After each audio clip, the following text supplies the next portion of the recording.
गाईचं तूप खाण्याचे 21 फायदे.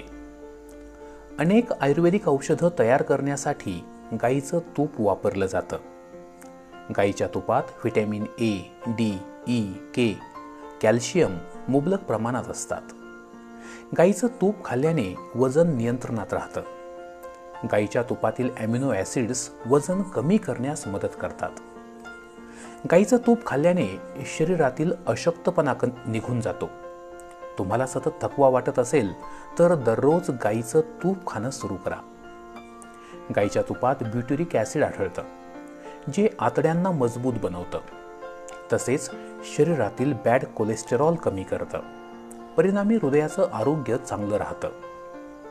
गाईच्या तुपात अँटीऑक्सिडंट भरपूर असतात, जे शरीरातील घातक फ्री रॅडिकल्स काढून टाकतात.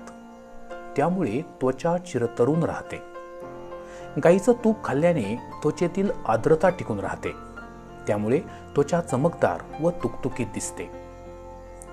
गाईच्या तुपात अँटीऑक्सिडंट असतात, जे कॅन्सर निर्माण करणाऱ्या फ्री रॅडिकल्सला रोखतात. तसेच हृदयविकार येऊ देत नाहीत. गाईच्या तुपाचं नियमित सेवन केल्यानं आतड्यांची हालचाल नियमित होऊन बद्धकोष्ठतेचा त्रास होत नाही. खाल्लेलं सहज व चांगलं पचतं. गाईच्या तुपातील कॅल्शियम हाडांना मजबूत बनवतं, हाडांची घनता वाढवतं. परिणामी सांधेदुखी, हाडांचा कटकट आवाज हे त्रास कमी होतात. हाडे पोकळ झाली असतील तर आहारात नियमितपणे गाईचं तूप वापरावं. गाईच्या तुपाचं नियमित सेवन शरीराची रोगप्रतिकार शक्ती वाढवतं. सर्दी, ताप, खोकला असे संसर्गजन्य आजार सहजासहजी होत नाहीत. मोतीबिंदूसारखा आजार गाईच्या तुपाचं नियमित सेवन केल्यानं रोखता येतो. कोरड्या त्वचेसाठी रात्री झोपताना त्वचेला मॉइश्चराईज करण्यासाठी गाईचं तूप आवर्जून वापरा. तूप त्वचेला मऊ व चमकदार बनवतं. गाईच्या तुपात व्हिटॅमिन K2 असतं, जे रक्तवाहिन्यातील कॅल्शियम कमी करतं, ज्यामुळं धमन्यांचं कॅल्सिफिकेशन होत नाही.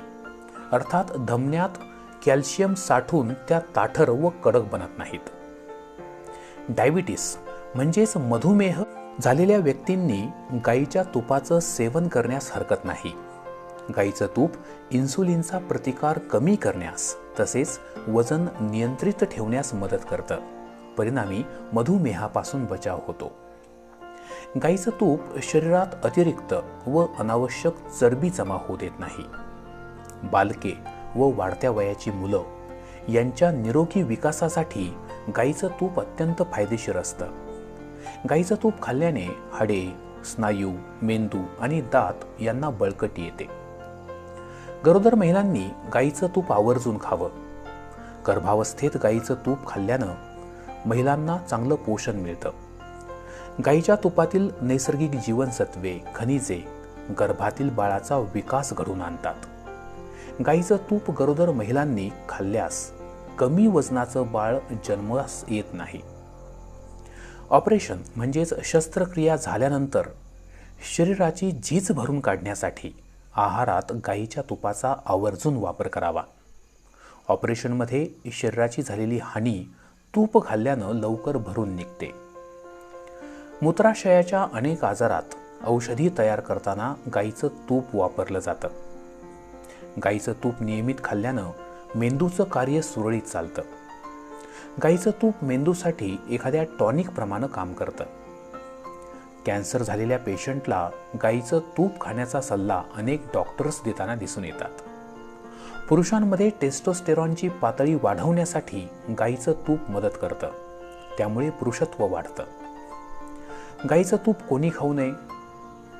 कावीळसारख्या आजारात गाईचं तूप खाणं वर्ज्य असतं. ओटीपोटात दुखत असेल तर गाईचं तूप खाणं टाळावं. ब्लड प्रेशर म्हणजेच BP वाढलेला असेल तर गाईचं तूप खाऊ नये. शुद्ध तूप कसं ओळखावं? शुद्ध तूप रवेदार असतं. त्याला छान सुवास येतो. पांढरं शुभ्र तूप म्हशीचं तर पिवळसर छटा असणारं गाईचं असतं. तूप आणि भेसळ. तुपामध्ये अनेक प्रकारची भेसळ केली जाते. जसं की कानपूर हे चामडे उद्योगासाठीचं प्रसिद्ध ठिकाण आहे। येथे जनावरांच्या चरबीपासून तुपासारखा पदार्थ तयार केला जातो। ही चरबी 300 ते 400 रुपये किलो दराने विकली जाते। या चरबीची तुपामध्ये सर्रास भेसळ केली जाते। म्हणूनच शक्यतो तूप घरीच तयार करावं किंवा एखाद्या गोशाळेमधून खरेदी करावं। सध्या देशी म्हणजेच गावरान गायी आढळत नाहीत। गीर गाय ही देशी गायींपैकी एक।